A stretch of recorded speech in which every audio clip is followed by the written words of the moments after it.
covering the world of professional wrestling from post to post. Members of the Busted Up Nation bring to you another exciting edition of the Nation's Corner. Here are your hosts, Britt, Row, Debhausen, and Ezra Vickrey.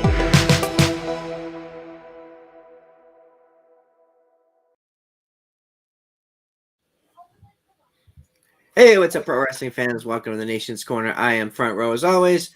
Joining me is Debhausen, the great and powerful, and special guest host tonight, Ezra Vickrey. What's up, people? How's your week going?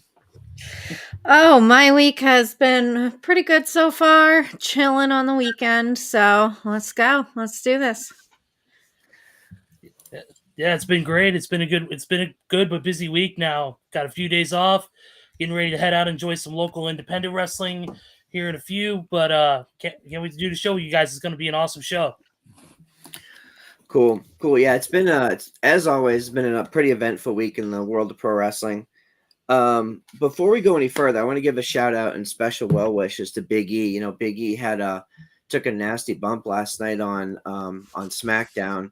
He posted a video when he got to the hospital with an update saying that he could feel his extremities, but they confirmed that he had a broken neck. And the update that I saw this morning was that he had fracture of his C1 and C6, but would not need surgery, which is great news. So I guess it's just going to be rest and healing and some therapy to get him back up and running. But, shout out to Big E and all of our warm thoughts and wishes to him, and wishes for a speedy recovery.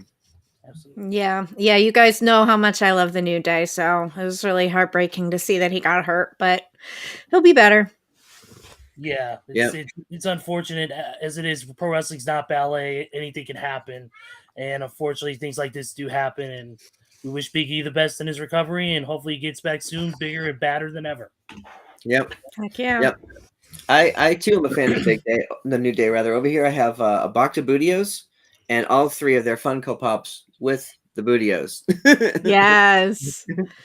I'm not going to eat them because I think they're like 3 or 4 years old now. But, yeah, probably. I wouldn't eat that. They look cool. Even then, they still make sure you ain't booty. unless you're Tommy Dreamer, then you can eat it. Yeah, I don't. I heard stories about Tommy today on the radio that made me not want to have lunch. So I'm kind of good with all that. Oh my goodness. Yeah. Right. So Ezra's joining us tonight because he is our resident GCW expert. I believe some of our friends, including Brian Rosa, always asks for a GCW update whenever you're on screen with us. So we figured, why not just dispense with the formalities and bring you right on the show and have you talk about it. We want to talk about some of the high points, some of the exciting matches that are coming up. The GCW Collective this year as part of WrestleMania weekend is an absolutely stacked series of shows. I think it's 3 days long. So we can't go through all 12 shows, obviously, because it would take us hours to do that. But Ezra, if you could help us sort of look at some of the high profile and some of the most exciting things that are coming up on the shows. Absolutely. First I'll go ahead and start off with Josh Barnett's Bloodsport, which for those of you who don't know is an MMA pro wrestling hybrid show with Josh Barnett as the main host. The main matchups I want to, of course, mention is Chris Dickinson versus Minoru Suzuki, which is the third time those two have met in the ring. And this is going to be an exciting matchup for them to get back at it. Jon Moxley taking on a guy who was just released from WWE, Biff Busick, formerly known as Oney Lorcan, who's going to be turning some heads this weekend in multiple shows. And then another big time matchup is one I'm excited for more than anything, and that's the women's match, and that is Masha Slamovich taking on the kick demon herself, Janai Kai. Oh my gosh! Those 3 matches alone are worth the price of the entire collective alone. Yeah, so put a pin in that for a second because we saw Masha face. Who did she face? She faced Marina Shafir in Bloodsport, and I think Marina's coming around to face who is it? Zeta Zhang. Awesome matches. I'm really, really excited to see the kick demon Janai Kai. We've seen her last year. We saw her face Thunder in Mission Pro. I believe she's advertised, we're going to talk about that match coming up. She has another match in the collective coming up, at least one that I'm aware of. She has impressed the crap out of me. Like, I had never really heard of her before I saw her at Mission Pro. And then I saw her at the collective last fall when the last collective was, right?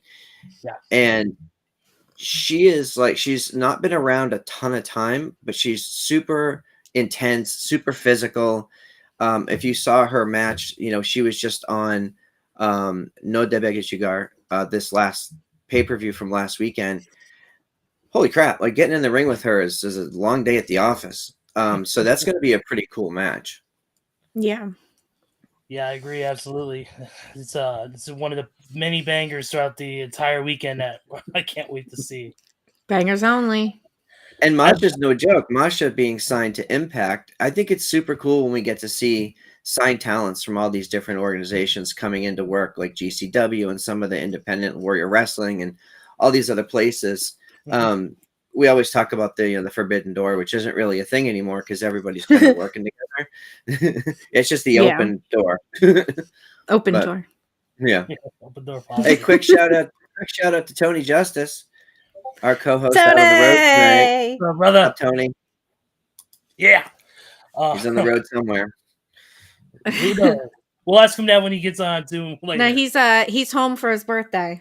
Oh yeah. That's right. That's right. Birthday on Monday. Nice. Yep. The next one I want to get to is since we mentioned it, why not? Actually, let's go get into the Joey Janela's spring break.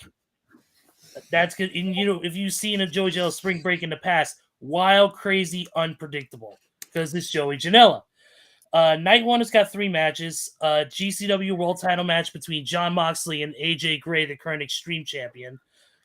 X-Pac will take on Joey Janela. In that's a feud that's been years in the making. And then the GCW Ultraviolet title will be on the line. Alex Colon defending against John Wayne Murdoch. So that X-Pac and Joey Janela was, man, they set this up perfectly at the last GCW pay-per-view. The 2 nights, the Friday and Saturday, we saw the match on Friday. We saw the promo from Joey Janela on Saturday, which was fire promo. Mm-hmm. X-Pac gets in there. The dude looks like he's 27 years old. He moves incredible. Like he's lost weight. He's in super great shape. He's playing all the hits, right? Yeah. But their Twitter game has been, like, we always talk about, like, some of the best stories being told in wrestling are on Twitter. Man, this is a good example of that because these guys have been talking mad shit for weeks now. Like, it's been incredible. Yeah. Yeah, and Joey Janela looks really good now too. So they're both, I think, they've been really working to get themselves looking good and healthy. So yeah, it's going to be a great match. I agree. Joey, they've said it on commentary numerous times over the past couple events that Joey has pretty much stayed cold turkey from partying at night and drinking and eating way too much. He's gone to the gym more and worked himself and getting himself into better shape. And it's shown in the ring, especially with matches he had like against Scotty 2 Hotty, the tag team match he did with X-Pac, against Cardona and Myers. He's shown that he's improving not only in the ring as he's a great wrestler anyways, but also physically with his body. It seems like he's just getting better. And like you said, X-Pac, ageless, timeless. The guy could still go. And that's insane for a guy his age who can still move as well as he does and still put on performances like he did. Yes, he's playing all the hits, but that's all you need for a guy like X-Pac. Yeah, but his hits aren't easy to make. They're not easy to hit. He's not just walking through this stuff. He's out there jumping around, top rope stuff, Bronco Busters, everything. Yeah. Definitely. Yeah. Night 2 on the Joey Janela Spring Break has Minoru Suzuki versus Effie. Okay, hang on. I love this matchup so much. I adore Effie, and the Murder Grandpa is going to do bad things to him. And Effie is awesome, but he's also one crazy motherfucker. So I do not underestimate him in this match. He's fine. Yeah, he's fine. He won't be fine after night 2. Also, Also, Chris Dickinson will take on Matt Cardona. And another big one is Tony Deppin's going to take on Biff Busick. So is the Matt Cardona match an NWA World Heavyweight title? No, it's not. It's not. It's more just Cardona running his mouth, so Dickinson wants to shut him up. Sounds about right. I gotta give Mind Runner a shout out here for the Kaze ni Nare. It's now singing. It's in my head now. It's in my head for the rest of the night. Thanks, man. I can already. I'll get it out of your head. Bow, bow, bow, bow, bow, bow. No monkeys versus donkeys. This Really? is a no monkeys versus donkeys zone. You're welcome. You're welcome. And Ari Davis, yeah, I agree. Effie is not going to be fine. That's right. If you've ever seen Minoru Suzuki wrestle live, we saw him in the fall against Anthony Henry. Holy crap. Like, it's everything you see on TV and more. To hear it in person, yeah, it's intense. Like, the dude is super violent. Yes. If you know, if you see a Suzuki match, you'll probably see somebody's arm getting taken home by Suzuki. But let's go. But next one I want to talk about is actually Effie's Big Gay Brunch, which front row you have been to an Effie's Big Gay Brunch in the past. No, so we had tickets to the very first one in 2020. Wow. And it got canceled because of the pandemic. So I have over here, let's see if I can find it. I have Effie sent me an Effie's Big Gay Brunch coin because that's we weren't awesome. able to go. So no, we haven't been to one yet. It got canceled. So at some point, I definitely want to get to one. Yeah, I've heard those are a lot of fun.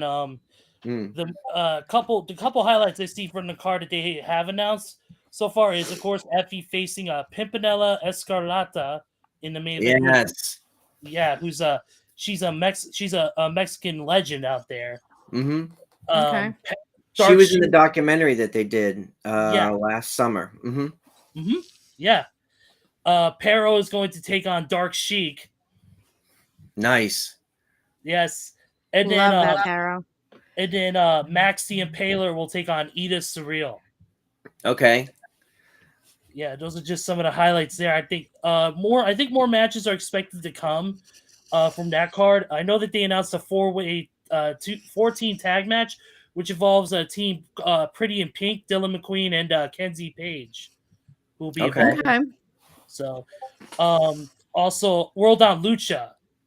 That event is going to be ran by Gringo Loco from GCW, of course. Highlights in that one are the mask versus hair match between Dr. Wagner Jr. and Psycho Clown. Which that's a feud that's been dating back over 3 or 4 years, back in AAA in Mexico. And then Johnny Caballero, John Morrison, Johnny Impact, whatever other 5 names he's got. He's going to be taking on Jack Cartwheel. And then and then Psychosis will be at World on Lucha to take on Tony Deppen. Man.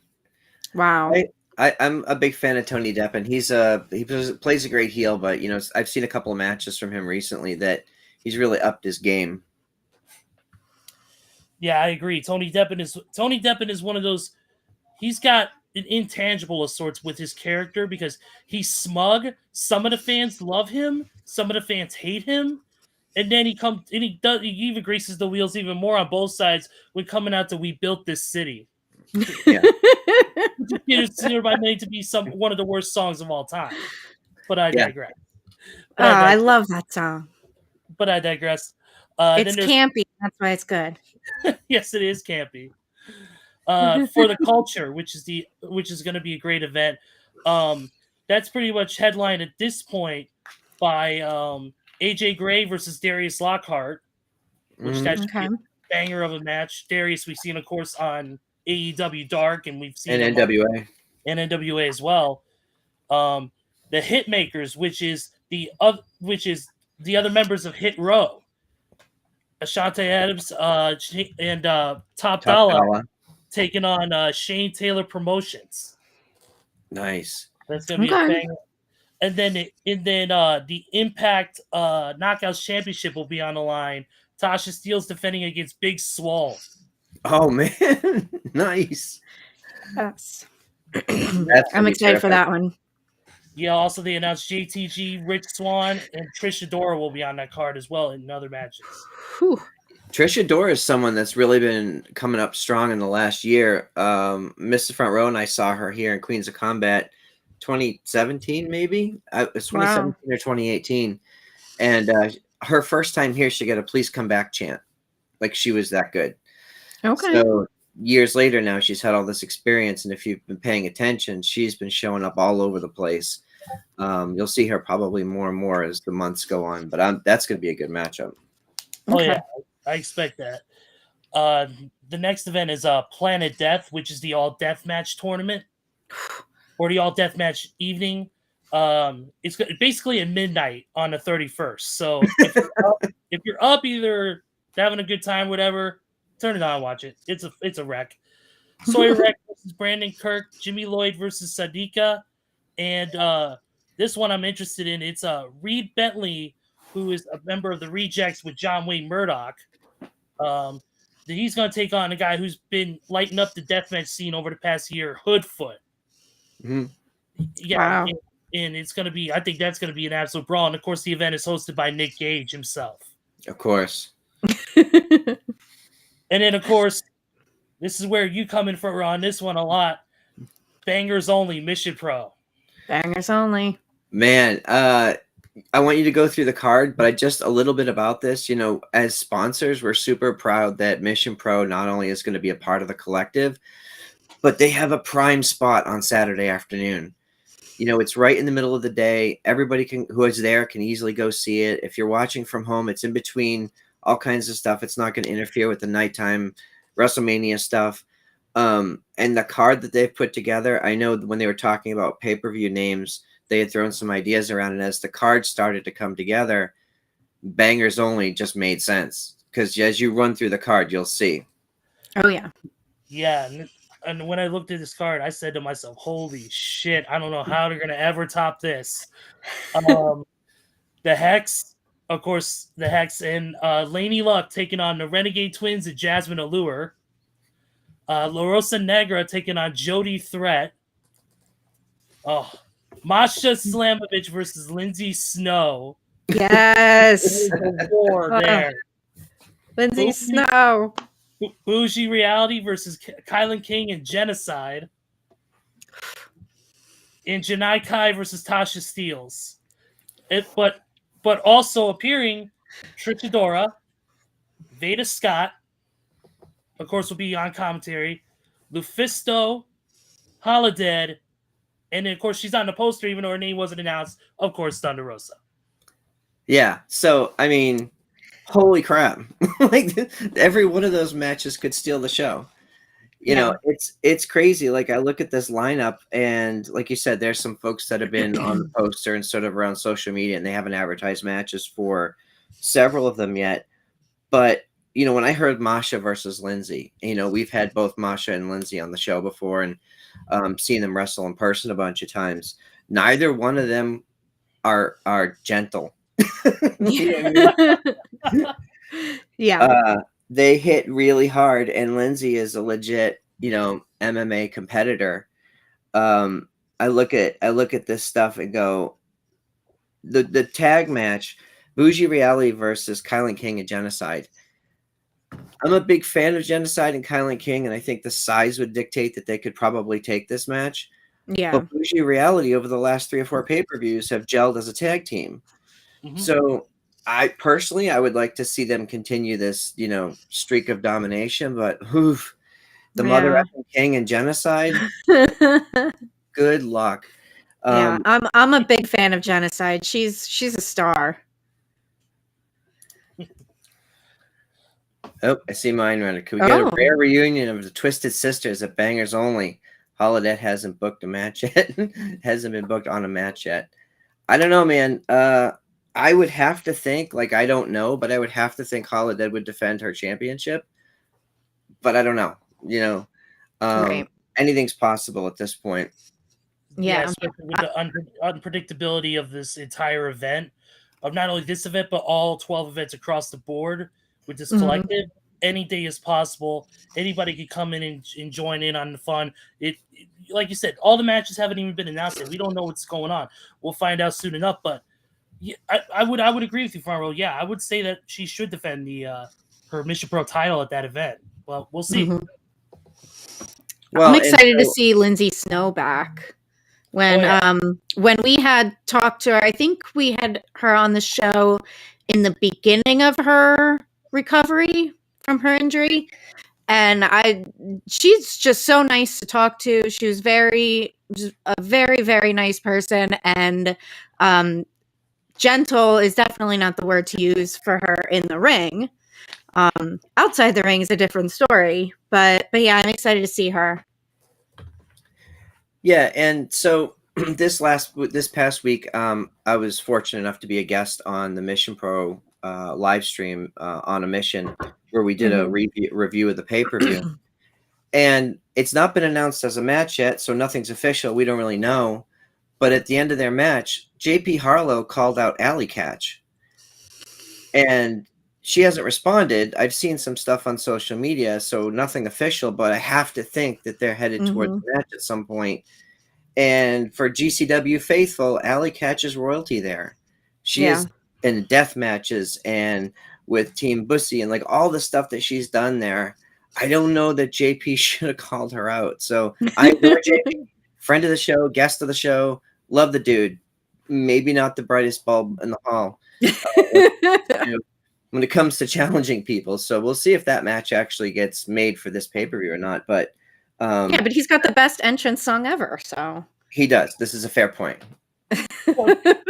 but to be honest, yeah, you're right. He's one fry short of a Happy Meal when it comes to making challenges to people. This is ridiculous. Alley Catch survived a death match with Nick Gage. She wrestled Ruby Soho on the biggest event in GCW history. She constantly teams with Effie in these crazy matches with Second Gear Crew. I mean, in all seriousness, JP, yes, he's a good guy. Yes, he's a friend of the show. But man, don't bark up the wrong tree, man. Because next thing you know, you're gonna start calling out like Lance Archer, and then you're gonna really be yeah, you don't want to call out Lance Archer. That's not a good idea.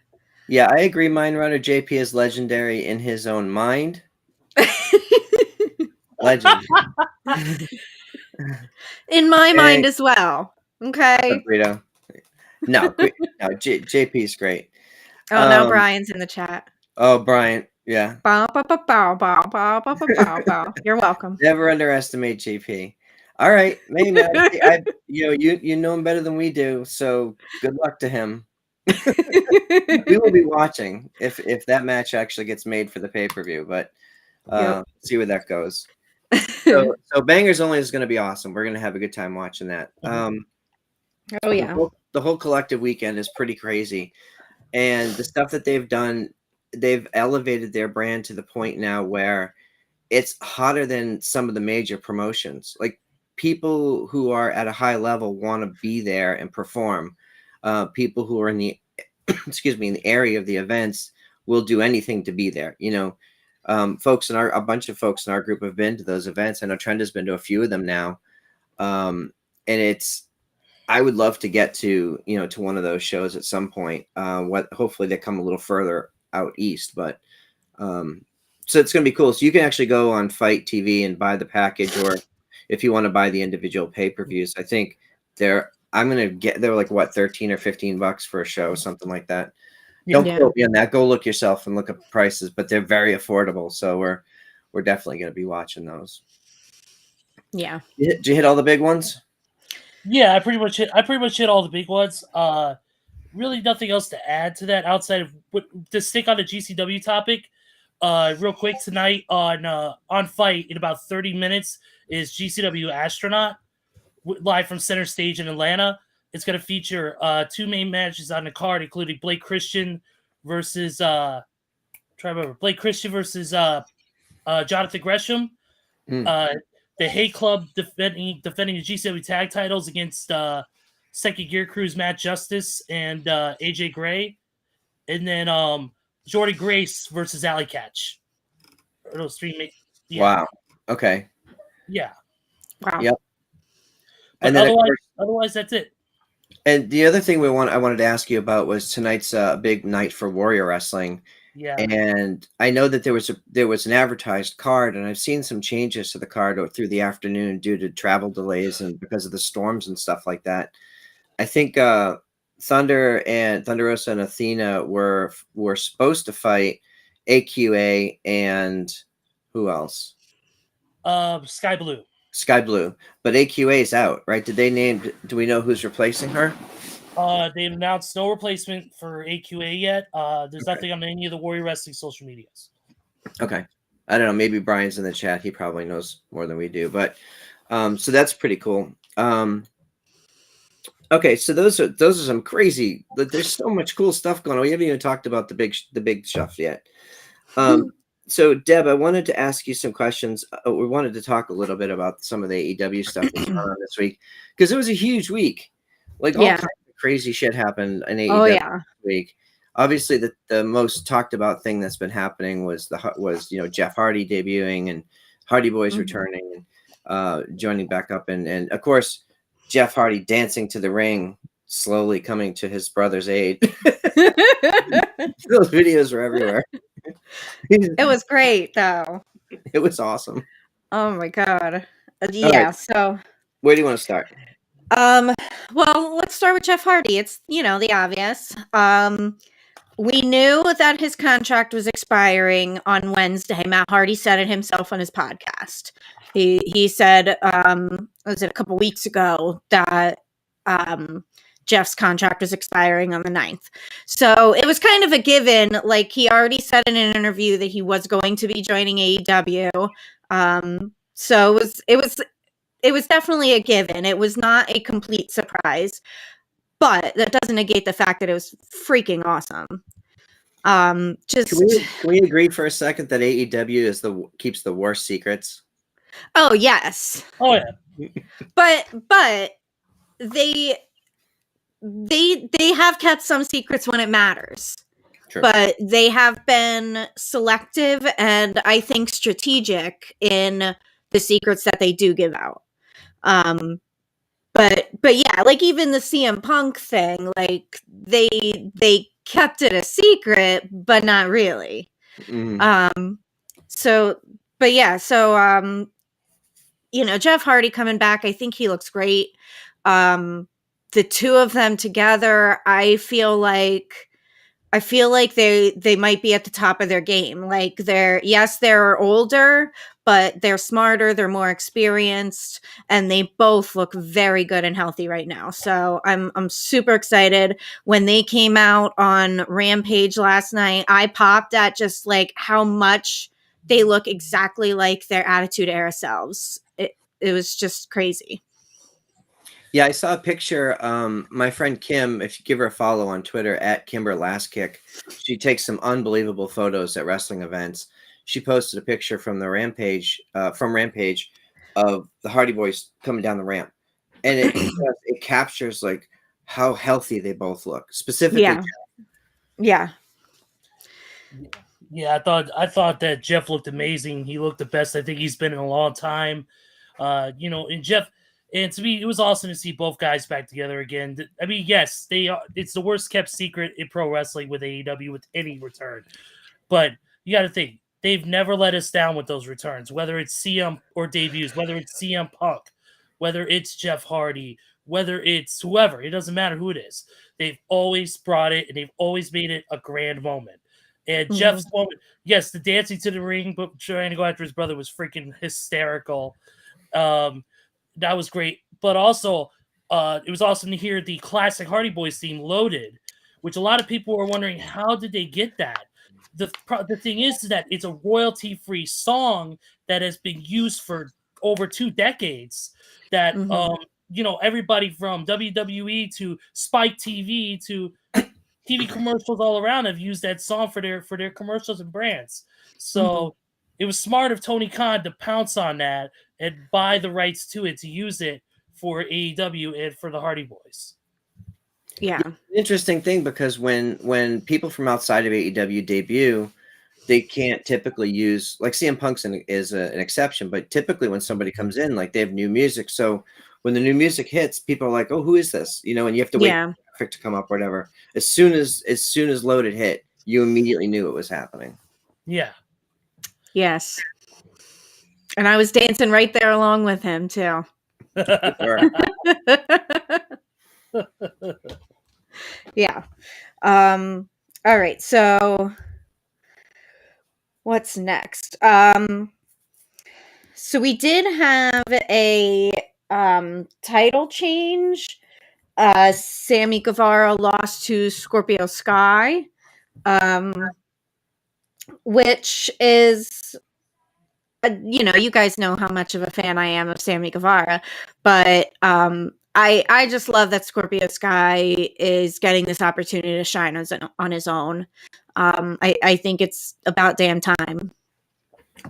Yeah, and I think one of the things about Sammy is he's at a level now where it doesn't really hurt him to drop the title. Yeah. And it's a huge thing for Scorpio Yeah. Sky. Yeah. For representation, for just the hard work that he's put in, Mhm. all the stuff that he's done as a day one AEW guy, and before that. I love watching him wrestle. I love his style. So I hope they let him have that. I hope he's able to retain for a while and have a good solid run. Yeah, I agree with that. Let's see what other. Oh, I wanted to ask you guys what you thought about the exchange on Dynamite between Eddie and Jericho. Well, I think it's another prototypical Jericho Kingston type of exchange. Them two could stand there and talk on the mic for 2 hours, and I would never get bored. Them guys are great talkers. The new faction that Jericho formed with 2.0 and them was a little bit random. I don't exactly get the connection, but I understand it's been a long-standing feud between the members of the Inner Circle, Eddie Kingston, and 2.0. I get that, but outside of that, it left me a little bit wondering, like, why did Jericho go with these guys? Yeah, so in the promo leading up to the match, remember we were talking about it a few weeks ago, and I thought that Eddie sort of held back because I thought he was capable of a much more powerful and scathing promo. Yeah. We got that this week. We got full Eddie this week. And I loved it. Like I thought it was great. Just, all the stuff that he was saying about Chris, and the realism that you get from Eddie Kingston. And if you've ever seen him live, like, he's super intense. Like, you get nervous being around the guy, even though he's not talking to you. So I liked it. I also didn't really. I'm not a fan of the Jericho Appreciation Society.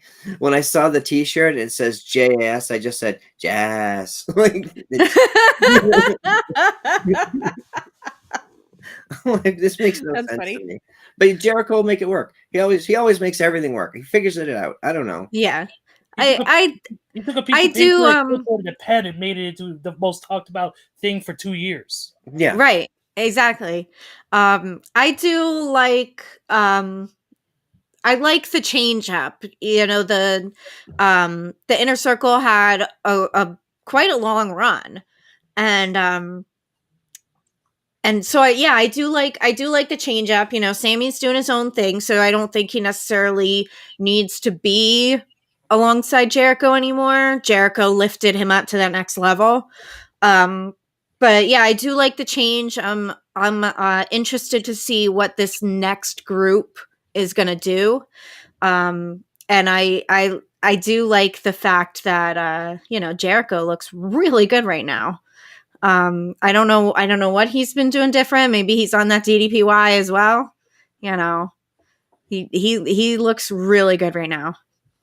Well, Jericho's been a big proponent of DDPY for 8 or 9 years, because that's when I first started, was 7 years ago, and I found it through his podcast. Wow. Yeah. So I'm not a big fan of like the overuse of factions in AEW, but I think it's smart what they're doing with Jericho, because and I've said this a million times since they re-debuted the title, Eddie Kingston is the embodiment of the original FTW title. Like, of everybody in AEW, I think he fits the mold of what the original title was supposed to be. Not necessarily today, but like I would just love to have him carry that title. I think because he's so gritty and he's a brawler. He's the kind of guy that Taz would have in his corner. You know what I mean? Yeah. Yeah. I just want to point out Tony's comment that he put in right here.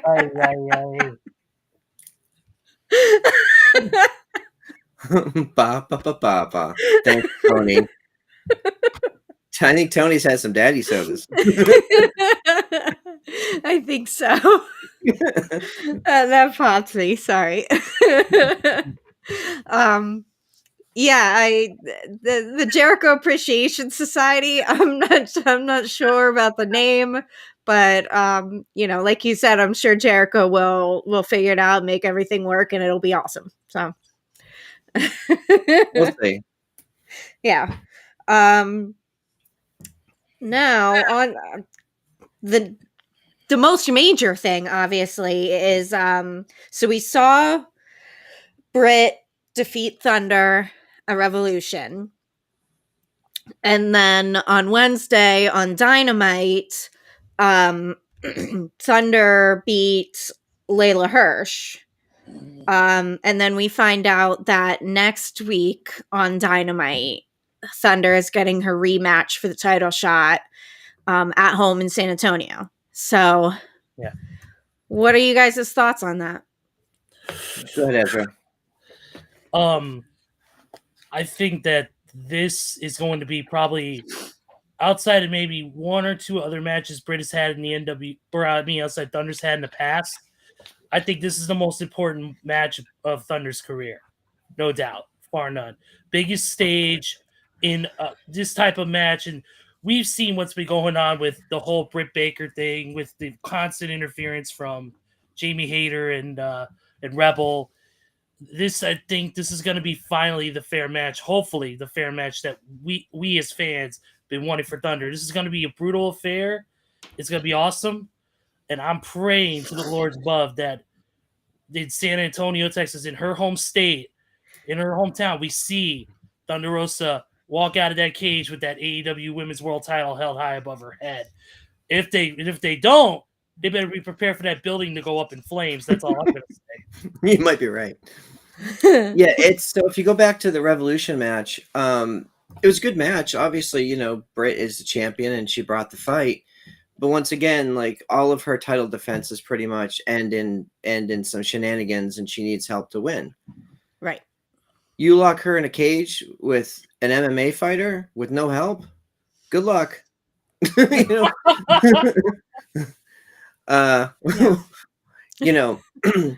I think we talked about it last week on the show, and we're friendly with Brian and Thunder, and there's some real animosity there. And Tony Khan even said it on Busted Open this week. He said these two legitimately do not like. In fact, he said they hate each other's guts.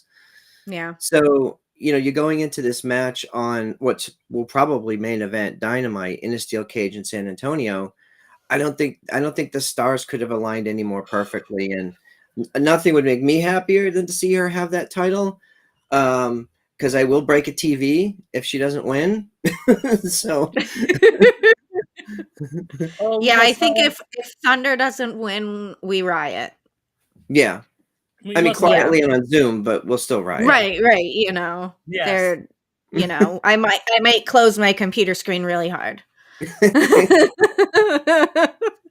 But I'll be really interested to see how this goes, because Tony Khan also said that this isn't WWE. There's not going to be escaping the cage. This is a traditional, old school, trap two people in a cage and let them fight it out.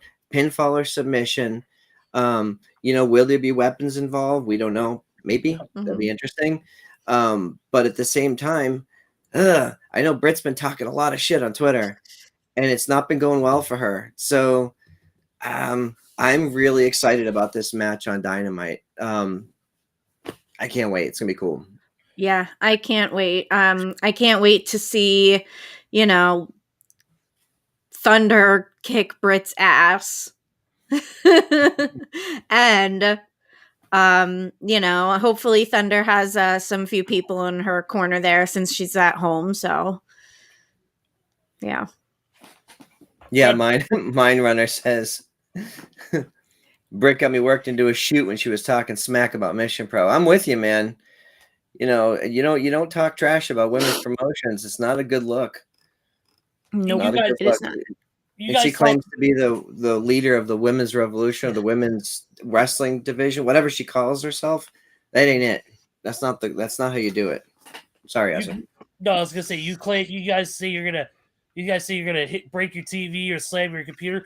I'm gonna take a freaking light tube to my TV and then slice it up with a pizza cutter. Oh, good Lord. Go Nick Gage style on that damn TV. All right, then. Okay. Alrighty, then. All right, so let's fast forward over to Rampage. What do we see on Rampage this week that's exciting? We saw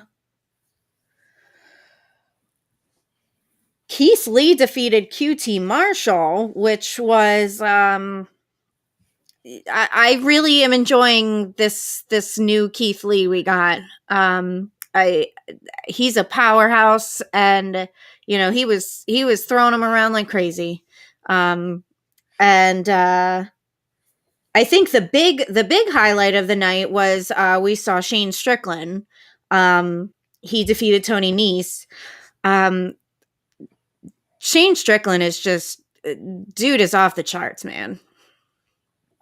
Well, yeah, so he is, and if you watch some of like his podcast stuff and some of the mic work that he's done outside of WWE, the guy is a total package. Like, he's a good. We're sort of critical about the fact that AEW is hiring a ton of people, but like at his level, in the ring, on the mic, on social media, he checks all the boxes. He's just really good at everything.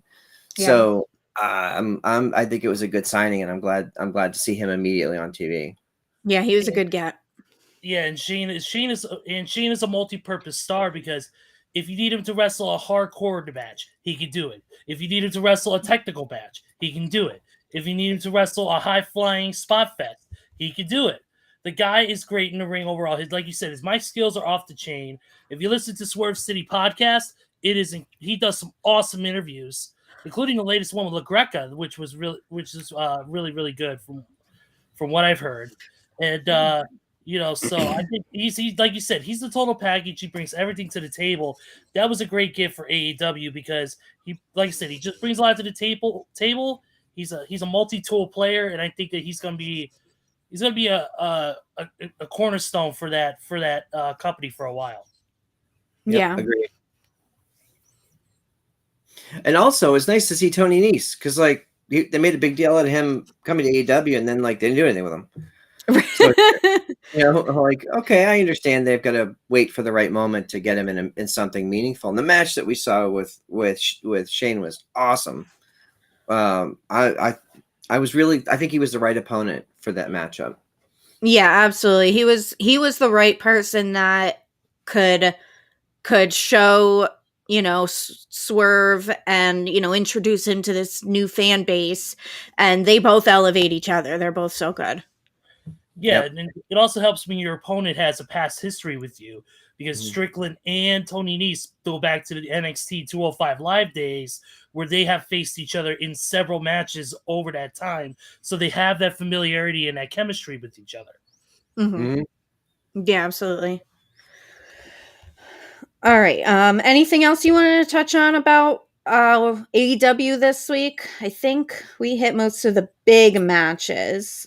Yeah, I think so. I just want to, one thing that's been bothering me, and we've been talking about this a lot, like, of course, on Rampage, they had there's a match. Thunder came in and ran and chased off Britt, and they continued that storyline heading in towards that match. And that was fine.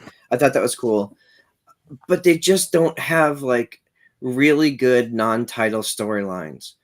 That's one of the things that NXT, to me, especially in the black and gold brand era, did exceptionally well. They had like 2 or 3 women's storylines that you really gave a shit about. Like every week it was interesting, and it wasn't just oh, they're catty backstage and this girl hates this girl. Like it was like, okay, these people are fighting for either titles or they're fighting for positions, or it's who's going to be the best in these type of matches. And I just wish that they would do more with the AEW women, and maybe we'll see that as they start to book and we start to see how they're going to book Ring of Honor with the division. So I'm hopeful, but right now I'm not digging anything outside of the title picture. Yeah, I think they need to have a little bit more character development, and I think that's mostly what's lacking. They always have great matches, but I think the character development isn't quite there. That needs a little improvement. Yeah, I do have to comment on Mindrunner. He's 100% right. Sheeta versus Deeb. That's new. Like that just started last week. Sheeta's made her return, and give me those matches all day long. 100%. That's a good call. Yeah. Yeah, definitely. It's been a few it's actually been brewing for a while, because if you remember, Sheeta's leg was taken out by Serena Deeb. So I mean, it's been going on for a few months now, but I think it's really starting to get hot now that Sheeta's back and she's showing a more intense, more almost violent version of herself.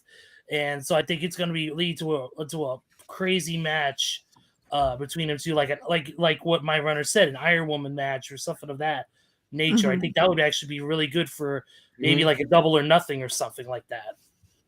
Yeah. Yeah, Sean suggested a last woman standing match, also a good idea. Yeah. But those types of those stipulation matches are sort of towards the end of a feud.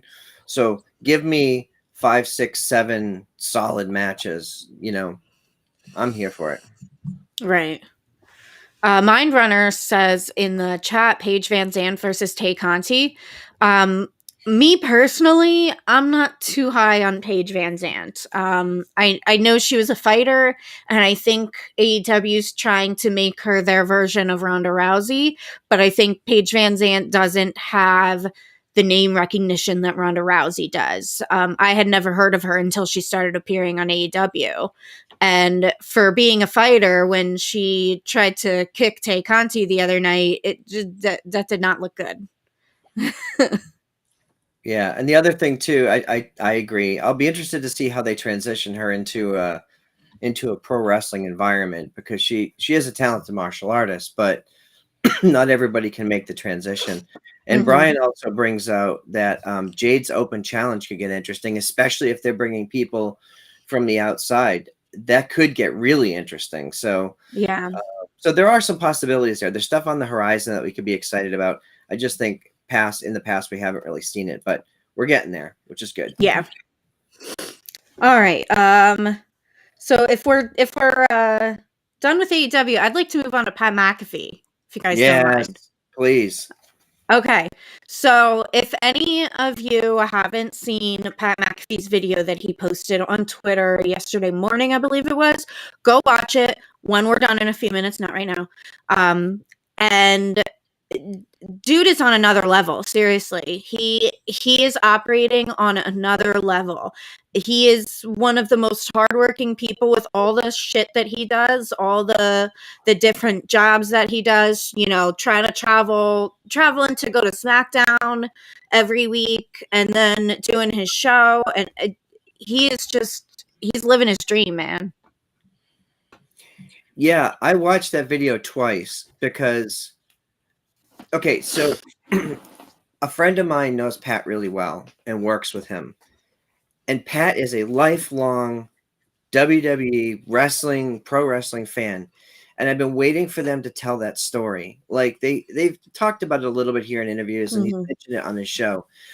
But this video was almost like, in the Olympics when they do like the athlete profiles. Yes. This felt very much like that. The production was off the chart, but it still felt like a Pat McAfee thing.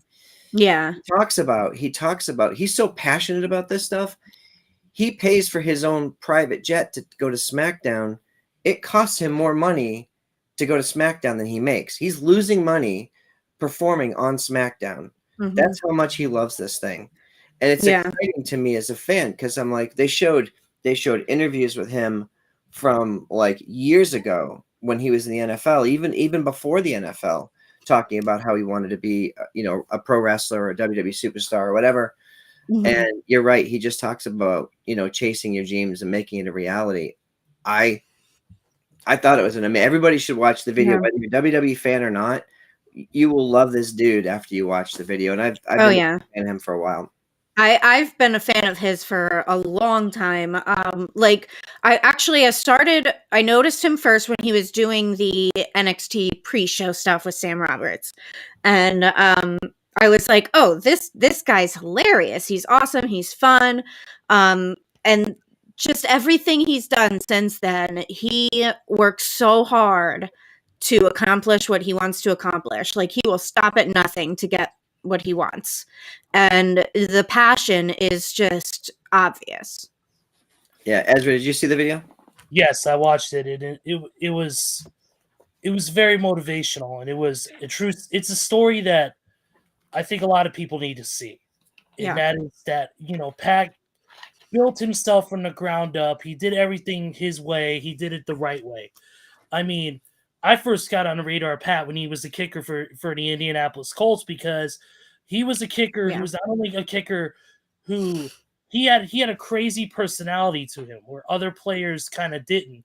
And also he was a big kicker too. He was nailing like football, like running backs and stuff with hard tackles and he averaged more tackles in one season as a kicker than most people do as in their regular positions. Yeah. He was a tough bastard. And you know what? And then with the NXT stuff, and then his match with Adam Cole, which beyond impressed me. It was over for me, and I became instantly a Pat McAfee fan. But that video highlighted his journey perfectly. Mm-hmm. And I understand the whole wrestling on a trampoline thing at the age of whatever, because I did that for years as a teenager myself.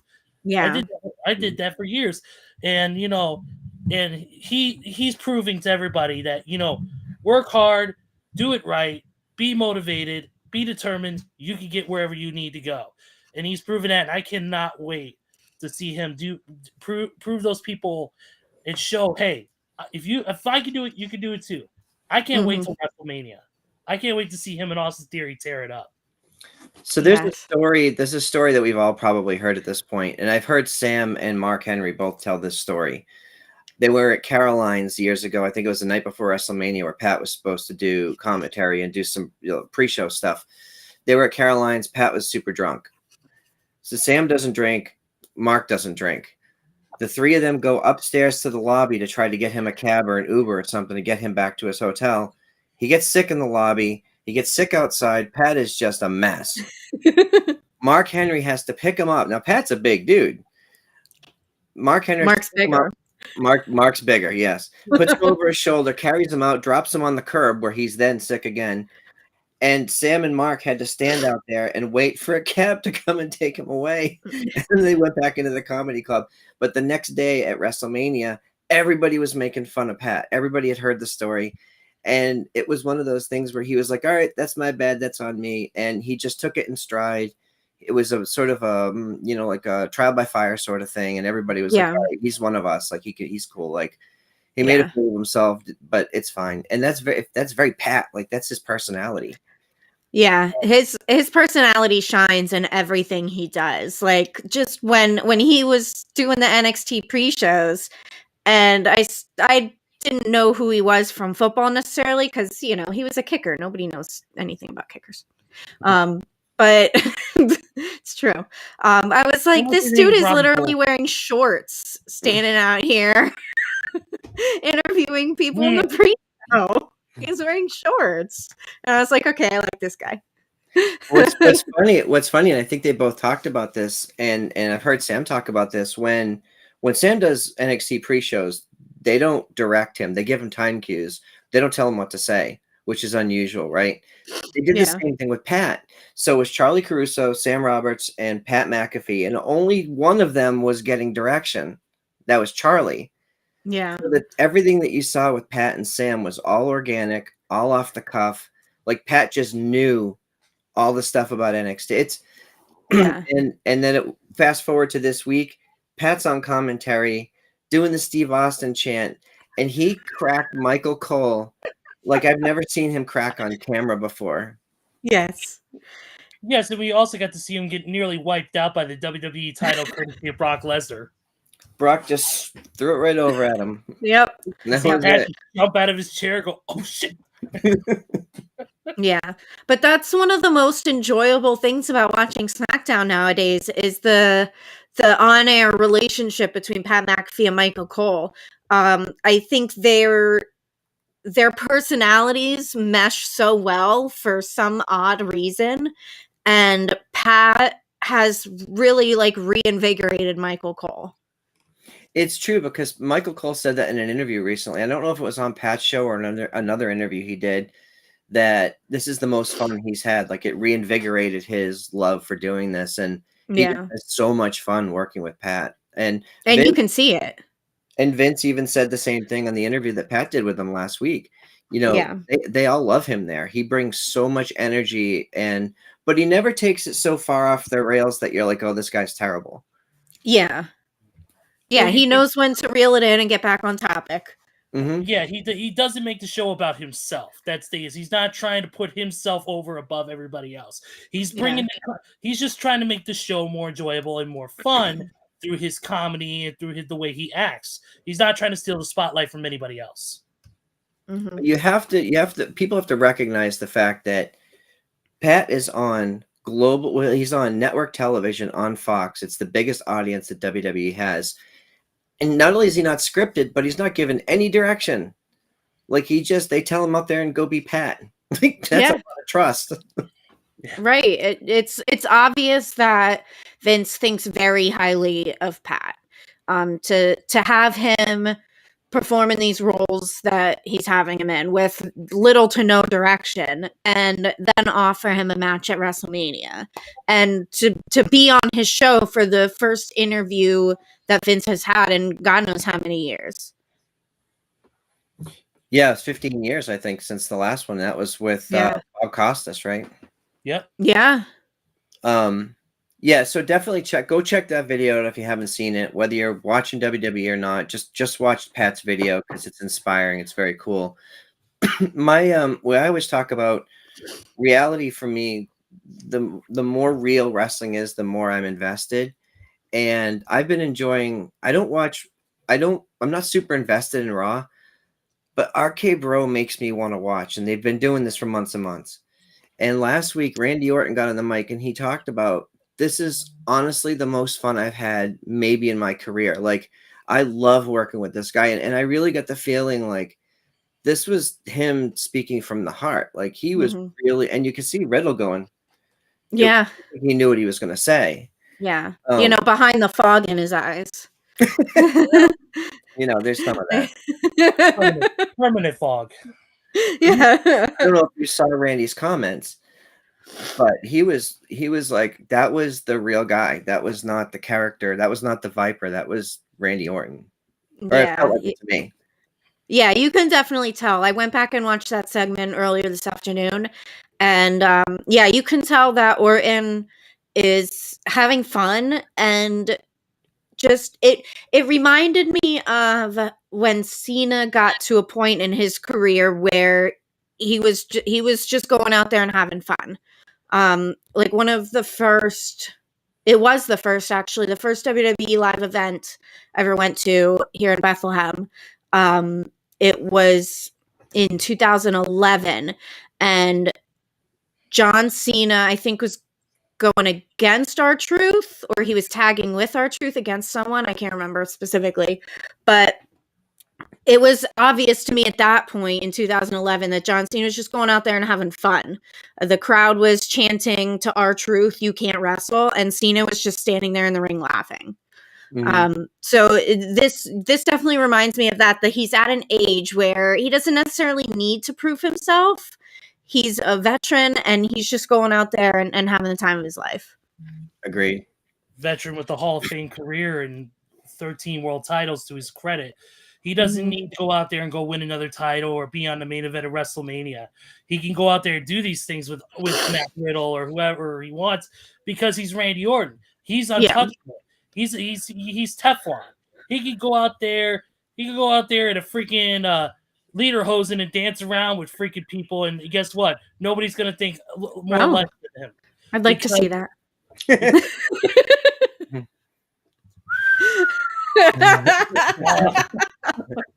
but yeah, it's just Randy's so good. Is that Randy's so good at what he does? He doesn't need to be put, like I said, in a major storyline. A big storyline is going to lead to a main event spot on a big show. The guy, like I said, the stuff he's doing with RKBro has been incredible. The exchanges between them two, whether he's being serious Randy or funny Randy, it's been incredible. And it seems like there's actually a genuine friendship now between Matt and Randy. Maybe Randy was a little bit skeptical in the beginning of Matt and who he was, but I think now there's a genuine friendship between the two. Yeah, he said he's his only friend. Well, he punted every other friend in the head and RKO'd him into oblivion. That's a great point, actually. Yeah, true. Okay, so we're a little over an hour. I hate to end on a negative note, but I'm gonna do it. Oh. Pete Dunne came out. Oh no. Except they renamed him Butch. Okay, now I don't have a problem with people getting new names when they come into a company. I get the intellectual property laws. I get all that. I'm not stupid. Pete Dunne has been an NXT superstar for years. He was their longest reigning, for a long time, he was their longest reigning NXT champion.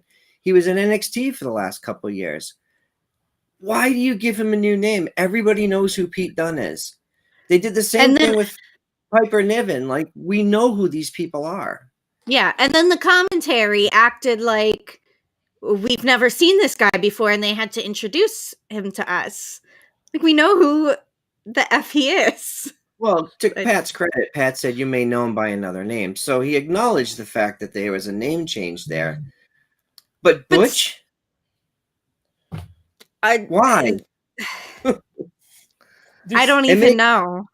It makes no sense. And I've seen theories that, they're trying to dismantle all the black and gold brand stuff. And all right, maybe, I don't know. But like, you've got a guy who is legit just an awesome physical, and they call him the bruiserweight for a reason. Like, he's really friggin' good.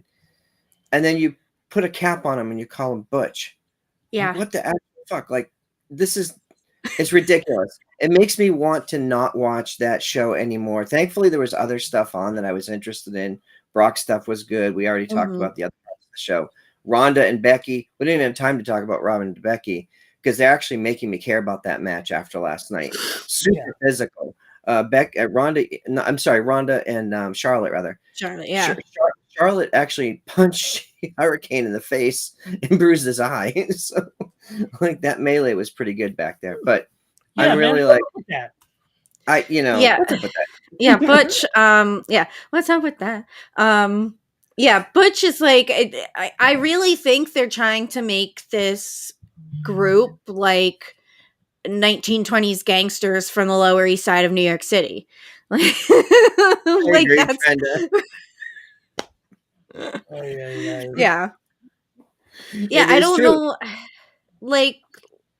like they're dressing them like they're bootleggers, and I don't know.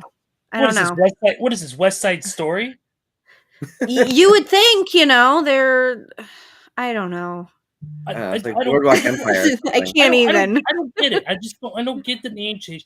Like you said, it's ridiculous how they're trying to make us forget who he was. I mean, you look at. I mean, and I hate to do the comparison thing, but if you take a look at all AEW, they constantly remind us of people's past. They constantly remind us. I mean, look at what CM Punk did with freaking the entrance at freaking Revolution. He came out in his old school Ring of Honor gear and came out to Miseria Karate by AFI. WWE wants you to forget, but WWE wants you to forget, that Pete Dunne was a former WWE United Kingdom champion at classic matches against Tyler Bate and Trent Seven and all these guys. Ciampa. I'm sorry, Gunther. Yeah. There's another one. Oh. That when we finally get to see Gunther versus Butch, they're going to say, for the first time ever. Don't get me started. And Twitter will explode. Yeah. And AEW even acknowledged that Swerve and Tony Nese had a match at 205 Live of all places that I literally had even forgotten about that. Nobody watched 205 Live, let's be real. And when they said that they like competed on Fridays, me and Seth were both like, what would they have done on a Friday? and then we saw it on Twitter. But AEW acknowledged that from 205 Live, and WWE can't even acknowledge that this person is already a very experienced, well-known WWE superstar. Well, they did the same thing when Buddy Matthews debuted. I mean, they talked about, without giving specifics, they referenced their matches in WWE, Malachi Black and Buddy Matthews. They have that whole series of banger matches in NXT and on the main roster, on 205 Live in the main roster.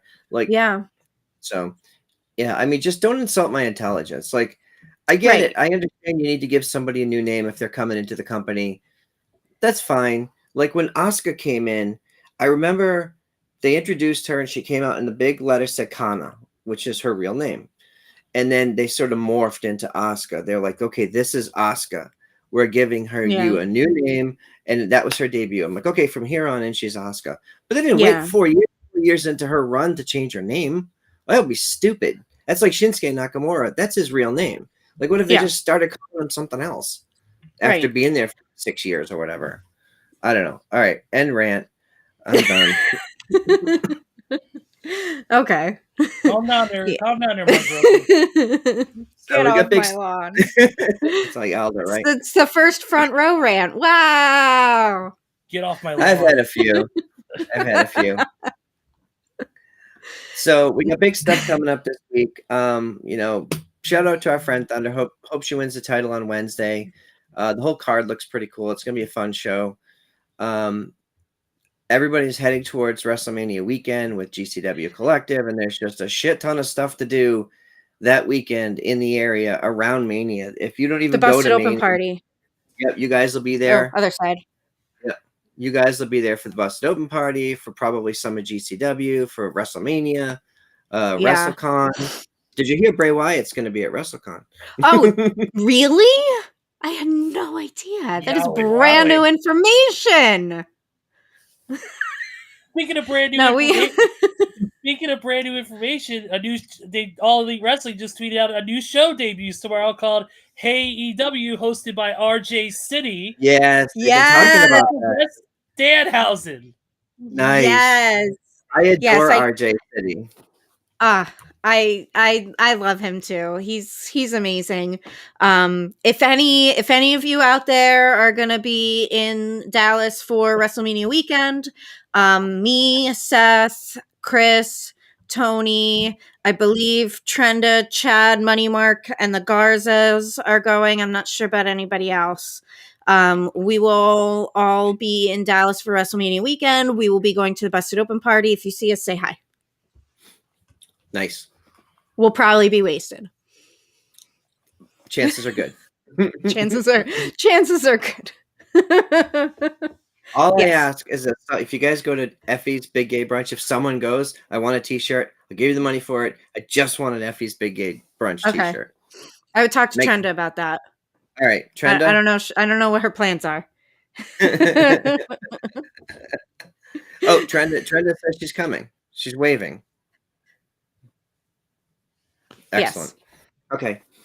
All right. So let's wrap this up so folks can go about their Saturday nights. Where can people find you on the socials? Ezra? You can find me at Deadman469 on Twitter, on Instagram. You can find me at Deadman151 on Snapchat. You can also follow me and my other stuff with my cosplay adventures, Too Sweet Cosplay on Facebook and Twitter and Instagram, all socials. And also, don't forget to follow Our Nation Sports Show at Owen_Sports Show on Twitter every Tuesday, same time as this show, 7 p.m. Eastern on YouTube. Find us there. Talk all things sports all the time. Nice. And I am at That's So Debonair on the Twitter machine. On Instagram, I'm at Truth Resists Simplicity. It's an old reference. And think that's about it. So Nice. check me out.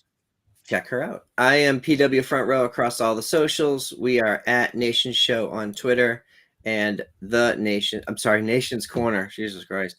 Oh, at Nation's Corner. I did a Dave LaGreca. He you gave us did old show name. So at Nation's Corner and at the Nation's Corner across the socials. Give us a follow. Make sure you like and subscribe our channel. And we will see everybody next week.